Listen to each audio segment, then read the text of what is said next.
се разгледува можност лекарите да подлежат на токсиколошки тестови. По видеото на директорот на неврологија Кузмановски како зборува за употреба на психотропни супстанци. Премиерот Мицкоски изјави дека тоа што се случи и го опиша Кузмановски како стручњак со импозантна биографија кој имал момент на слабост.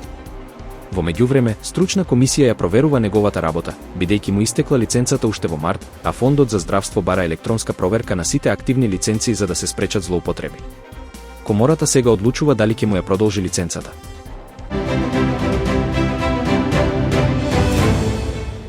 На локалните избори во недела, 19 октомври, ќе учествуваат вкупно 1341 наблюдувач, 700 домашни и 639 меѓународни, како и 2 странски новинари. Државната изборна комисија информира дека несигурниот изборен материјал веќе се доставува до општинските комисии, а сигурниот ќе се дистрибуира во четврток и петок. Сето тоа беше соопштено на 144-та седница на Државната изборна комисија.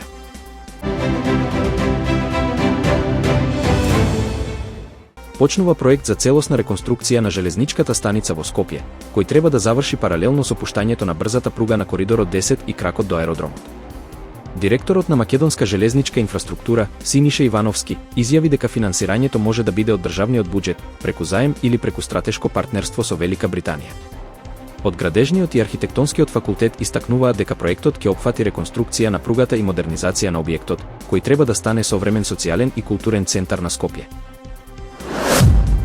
Министрите за животна средина од Западен Балкан ја усвоија така наречената декларација од Дубровник, со која го потврдуваат ангажманот за спроведување на Зелената агенда за Западен Балкан и усогласување со Европскиот зелен договор. Документот вклучува 4 клучни регионални планови за климатска адаптација, намалување на пластичниот отпад, биодиверзитет и ревидиран акциски план до 2030 година. Целите се намалување на пластиката за еднократна употреба за 80% до 2028 и рециклирање на 40% отпад до 2030 година. Регионалните и европските представници нагласија дека ова е премин од планирање кон конкретни акции за позелен и поотпорен Балкан. Меѓународниот монетарен фонд објави дека светската економија покажува издржливост и покрај трговските тензии и тарифите на Доналд Трамп. Се очекува глобален раст од 3,2% во 2025 и 3,1% во 2026 година. Фондот предупредува дека зголемувањето на трговските конфликти меѓу САД и Кина може да го забави растот. Американската економија ќе расте околу 2%, поддржана од инвестиции во вештачка интелигенција, но со ризик од пазарна корекција. Еврозоната бележи умерен раст, а Шпанија е најуспешна со скоро 3%. Растот на Кина останува под 5%, поради слабост во секторот за недвижности и намалена извозна динамика. По 3 недели масовни протести, војската на Мадагаскар ја презеде власта, а председателот Андри Раджоелина ја напушти земјата без да поднесе оставка. Демонстрациите, започнати поради недостиг на вода и струја, прераснаа во бунт против корупцијата и сиромаштијата.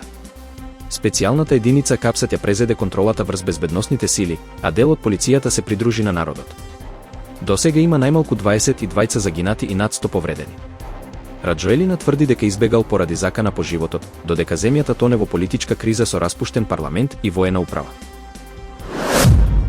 Најмалку 19 лица загинаа, а 15 се тешко повредени во пожар што го зафати автобус во индиската држава Раџастан. Возилото, со 57 патници на линијата Џајсалмер-Џодпур, се запалило откако возачот забележал чад од задниот дел. Пожарот брзо се проширил и го зафатил целиот автобус. Меѓу повредените има и 2 деца, а дел од патниците имаат изгореници до 70% од телото.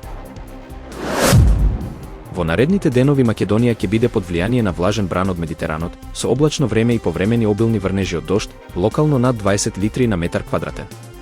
Ќе дува слаб до умерен северен ветер, а температурите ќе паднат под просекот, меѓу 8 и 16 степени, во Скопје околу 13. На планините над 2000 метри се очекува и снег.